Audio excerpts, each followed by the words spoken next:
মল্লারপুরে তৃণমূল নেতা খুনে গ্রেপ্তার এক। ভাঙর, ইংরেজ বাজার, সাঁইথিয়ার পর মল্লারপুর ফের তৃণমূল নেতা খুন। 10 দিনের মধ্যে 3 জেলায় 4 জন তৃণমূল নেতা কর্মী খুনের ঘটনা। আর মল্লারপুরে তৃণমূল নেতা বায়াতুল্লাহ শেখকে লক্ষ্য করে বোমা ছোড়া হয়।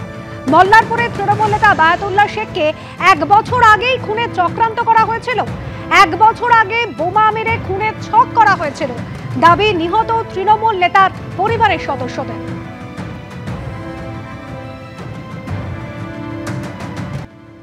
ময়ূরেশ্বর 1 নম্বর পঞ্চায়েত সমিতির প্রাক্তন কর্মাধ্যক্ষ বায়াতুল্লাহ শেখ গতকাল 3 জন তৃণমূল কর্মীর সঙ্গে মল্লারপুরে বিশিয়া গ্রাম থেকে তিনি ফিরছিলেন।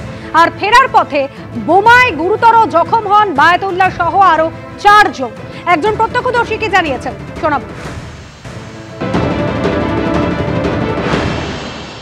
আমার বাড়ি হয়েছে মাঠের দিকে, আর বাড়ি হয়েছে গ্রামের ভিতরে।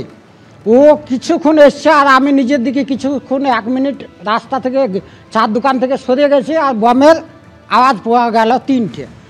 আমি ছুটে আসছি যেতে, তো বায়ুতল এখানে আঘাত অবস্থায় পড়ে আছে, পিঠে বম লেগেছে। ওকে তুলাতে গেলাম বেচারিকে, বায়ুতলকে, তা আমার মাথা ঘুরতে লেগে গেল আঘাত দেখে। এই পেছন থেকে এসে বায়ুতলকে সৎ বলতে, ওই সদা বলা মাত্র আর পিঠে টার্গেট করা হয়, আর তারপরে ছুটে পালিয়ে যায়। পাটনার হাসপাতালে শুট আউটের ঘটনা এবং কলকাতায় ইতিমধ্যে 4 জনকে গ্রেপ্তার করা হয়েছে। আপনারা কিছুক্ষণ আগেই নিশু খানের বক্তব্য শুনলেন। নিশু খান সহ ইতিমধ্যে 4 জন গ্রেপ্তার। ধৃত নিশু খান তৌসিফ ওরফে বাদশার ভাই। আমাদের অপর প্রতিনিধি আবির দত্ত এই মুহূর্তে সরাসরি রয়েছেন আমাদের সঙ্গে।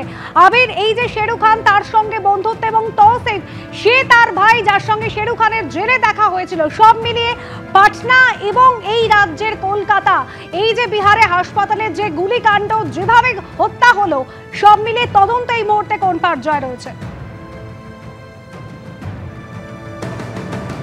দেখো, 2014 সালে চন্দন মিশ্র যে পশ্চিমবঙ্গ থেকে গ্রেপ্তার হয়েছিল, এবং তারপর চন্দন মিশ্রর অন্যতম সঙ্গী বলা যায় শেরু খান, যে শেরু খানের সঙ্গে চন্দন মিশ্রর বিভিন্ন কারণে দূরত্ব আরও বাড়তে থাকে। জেল থেকে বসে তারা দিনের পর দিন বিভিন্ন ডাকাতির ঘটনা, খুনের ঘটনায় তারা ওতপ্রোতভাবে জড়িত ছিল এবং তাদের গ্যাংকে সক্রিয় করে রেখেছিল।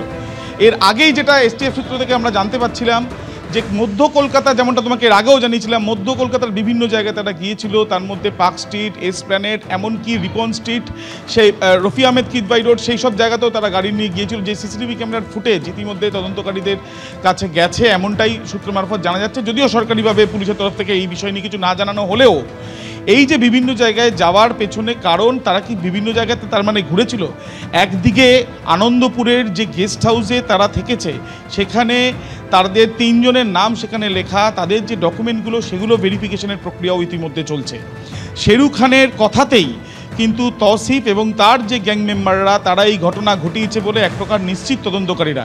শেরু খান যে চন্দনের এক সময়ের বুজুম ফ্রেন্ড ছিল বা খুব কাছের বন্ধু, তাদের মধ্যে 2008 থেকে তাদের একাধিক অভিযোগ তাদের বিরুদ্ধে হতে শুরু করে, ডাকাতি থেকে আরম্ভ করে খুনের। এবং এই যে চন্দন যাকে খুন করা হয়েছে তার বিরুদ্ধেও 20টির ওপরে কেস, তার মধ্যে প্রায় 10টির কাছাকাছি খুনের কেস রয়েছে। এই যে তাদের মধ্যে যে প্রফেশনাল রাইভেলরি বা গ্যাং ওয়ার এক প্রকার চলছিল, সেখান থেকে শেরু কোনো না কোনোভাবে চন্দনের এই যে প্যারোলে ছাড়া পাওয়া বা তার যে যাবজ্জীবনের সাজা, সে কোনো না কোনোভাবে বেরিয়ে যেতে পারে, সেই আশঙ্কা থেকেই কি এই ঘটনা ঘটালো সেটা আরও স্পষ্ট হবে। অভিযুক্তদের আজকে যদি ট্রানজিট রিমান্ডে পেয়ে যায় বিহার পুলিশ, তাদেরকে পাটনায় নিয়ে যাবার প্রক্রিয়া চালানো হবে এবং সেই ক্ষেত্রে জিজ্ঞাসাবাদ করে আরও তথ্য তারা জানতে পারবেন, এমনটাই জানা যাচ্ছে। একদম আবির, তুমি আমাদের সঙ্গে থাকো। এবং নিশু খান ঠিক যেরকম বলল যে আমার ভাই তৌসিফের সঙ্গে শেরু খানের জেলে দেখা হয়েছিল এবং শেরু খান জামিন পেতেও সাহায্য করেছিল।